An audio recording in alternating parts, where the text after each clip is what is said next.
What you're looking at is a specially catered GMA experiment. What does it take to get you to put down that donut at breakfast and pick up that piece of fruit? Well, it turns out the answer might be much simpler than you think. We'll get back to our little science experiment in a moment. So Richard, what's a nudge? Well, a nudge is any small feature of the environment that captures our attention and alters our behavior. Richard Thaler, co-author of the book Nudge, says human behavior can be dramatically altered with tiny and painless cues, or nudges. Case in point, the men's rooms in the Amsterdam airport. An artist painted flies on the urinals near the drain, which they hoped would nudge men to take better aim. The result? Spillage was decreased by 80%. 80% from a fly? Yeah, we don't know how they measured that.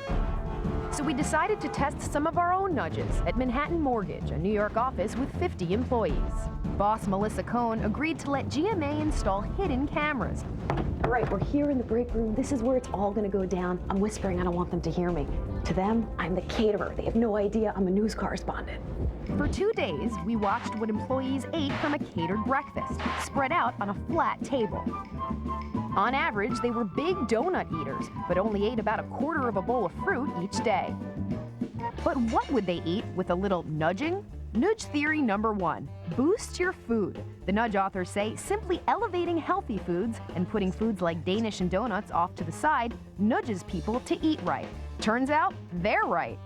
When we elevated fruit on cake plates, it was wiped out in under 30 minutes, less than a third of the time it normally took. And when granola was elevated, consumption doubled. As for the donuts, consumption dropped by 10% when they were placed off to the side. Theory number 2. The nudge authors say people want to be average. That is, they want to consume less or the same amount as their neighbors.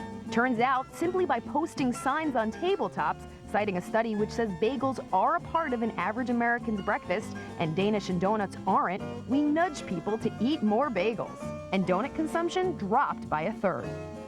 Theory number 3, mirror, mirror on the wall. The nudge authors say when mirrors are placed in a restaurant or cafeteria, people tend to eat less or healthier. So we put up a mirror in the break room, and look what happened. Unbelievable. We have more donuts left than ever. We've never had this many donuts left throughout the entire week. People, like this man, seemed tempted by the donuts, but with the mirror watching, went for the fruit. Employees consumed more fruit on Mirror Day than any other. And at the end of the week, it was time to reveal my true identity. I am not actually a caterer, I'm a correspondent. Many of the employees knew they were making different food choices each day, but didn't know why. The fruit one day was elevated. It was very well laid out. The colors was very appealing. We actually had the donuts all the way off to the side. I guess it's like mental, you know. People don't want to go the extra mile. What about the mirror? Did you notice the mirror, Vincent? Yeah, of course I noticed the mirror. And, you know, I was thinking to myself, like, oh, you know, looking myself in the mirror, like, yeah, you know, I should lose weight, I shouldn't be eating this stuff.